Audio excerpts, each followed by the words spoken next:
Hello and welcome back to part 4 of Obama's speech on religion. In a holistic society, we have no choice. Politics depends on our ability to persuade each other of common aims based on a common reality. It involves compromise, the art of what's possible. And at some fundamental level, religion doesn't allow for compromise.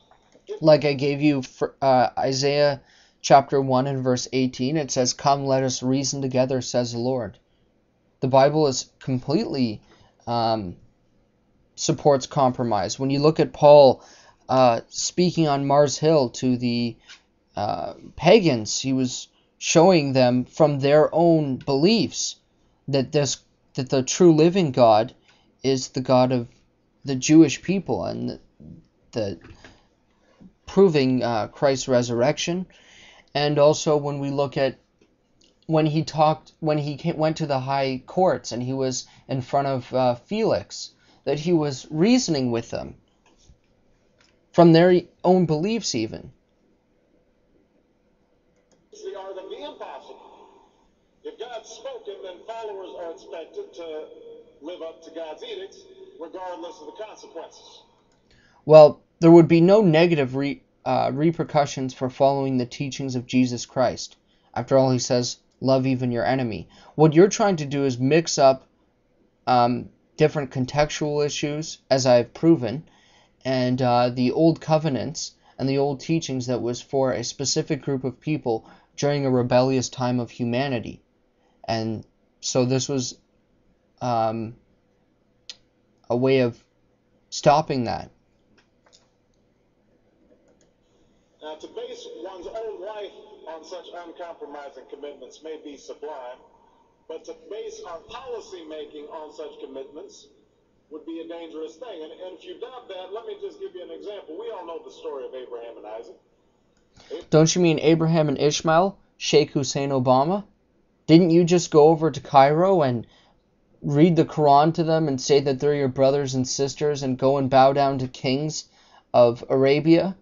And isn't that a deep shame that our president is doing that? Because millions of people gave their lives and fought in World War I and II so that we would never have to bow down to a sovereign again. And you're spitting in the face of all these people that worked very hard so that that would never happen. But you desperately seek approval from these people. And isn't it funny that you can come on here and attack Christianity and attack the Bible like this, and you would never do this with the Quran, when it is the Quran that approves of such barbaric acts? Because you know that Christians would not go crazy and start flipping cars and rioting in the streets, such as like what happened when somebody made a cartoon about Muhammad or named a teddy bear Muhammad. Because simply you are a coward and you will not say things as they are. Abraham's ordered by God to offer up his only son. Without argument, he takes Isaac up to the mountaintop, he binds them to the altar, raises his knife, prepares to act as God commanded. Now, we know things worked out. Yes, when God told Abraham to do this, God obviously knew the outcome. He knows the future. What this is for is that for Abraham to learn from. This was a test for Abraham, and that Abraham would learn things from this, and what it means exactly to follow God, and how far things you would go to follow God. But God would never ask us to do things immoral. In fact, in the Bible, it says that God detests these people who did baby sacrifices from the worship of Baal and Moloch and these other gods. That God detests that, and it's despicable in his sight. And so for you to try and do this and correlate it with abortion is a very, very weak argument. And you're misunderstanding the doctrine of divine command. So this is one specific divine command for Abraham to do, but it's not for all Christian believers to do. Just as building an ark to stop and gathering up animals into it is not for all Christians to go and do. It was specifically for different people at different times in history. like God had made the covenant, and the symbol of that covenant is the rainbow, that he would not flood the entire world again. And so, when speaking about this, you really need to understand that. I'm sorry you didn't understand this when you were at Jeremiah Wright's church learning as he was teaching how to be racist and hateful in every way you can imagine. God sends down an angel to intercede at the very last minute. Abraham passes God's test of devotion.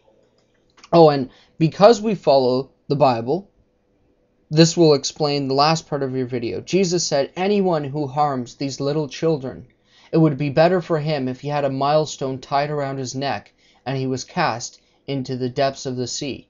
In other words, Jesus is saying anybody who harms children or attempts to harm children, it would be better for him if he was never even born, if he never even existed. But it's fair to say that if any of us leaving this church saw Abraham on the roof of a building raising his knife, we would, at the very least, call the police and expect the Department of Children and Family Services to take Isaac away from Abraham. We would do so because we don't hear what Abraham hears. We don't see what... Right, I would agree that these people should be taken away who do that, but we don't see that God would ask us to do this. We are not tempted beyond our means. That's part of scriptural doctrine, and so your misunderstanding of it does not approve, just because we don't hear it, but we have a laid down foundation for all believers who are Christians to follow, that God wouldn't ask this command again. Abraham sees, and so the best we can do is act in accordance with those things that we all see and that we all hear, be it common laws or basic reason. So we have some work to do here, but I am hopeful that we can bridge the gap that exists and overcome the prejudices that all of us to one degree or another bring to this debate. And I have faith that millions of believing Americans want that to happen. No matter how religious they may be or may not be, people are tired of seeing faith used as a tool of attack. I'm tired of seeing your stupidity. With my respect to you, I can't believe that you would even be at a church and teach the Bible in this kind of way and that people were applauding you. And shame on any Christians who voted for this guy. And I know that you played the guilt trip the whole way through your running for the place of presidency, that you were playing the race card all the way through, and so was the media. But I'm not judging you based on the color of your skin. I'm judging you by what you're saying and how you're understanding things. And this is very backwards. And people should have known right away by the church you were going to that you're not a Christian. And to say that for 20 years you were sitting in that church and you didn't learn anything and you weren't paying attention, I just can't believe that. Why were you even going then?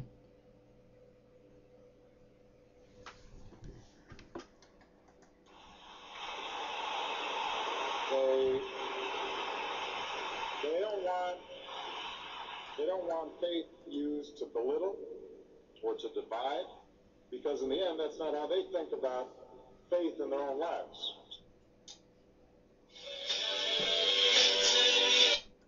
Well, I also have a video on Obama's speech in Cairo from a Islamic and Christian scholar showing how everything that he said is a lie when speaking to them. And that also, I think that this is going to be really bad for Obama, because although he tried to appeal to Muslims, the much that he will lie to them, the more angry they'll get at him for lying. Like, at least when Bush was saying things, even Muslims, he said that Islam is the religion of peace, which we all know is a big lie. But even Muslims told us time after time, do not believe the media, do not believe the media. It portrays Islam in a bad light. Well, I'll simply say, yeah, I agree with you. Bush said Islam is a religion of peace. I agree with you not to believe the media. Anyways, thanks for watching, and take care, guys.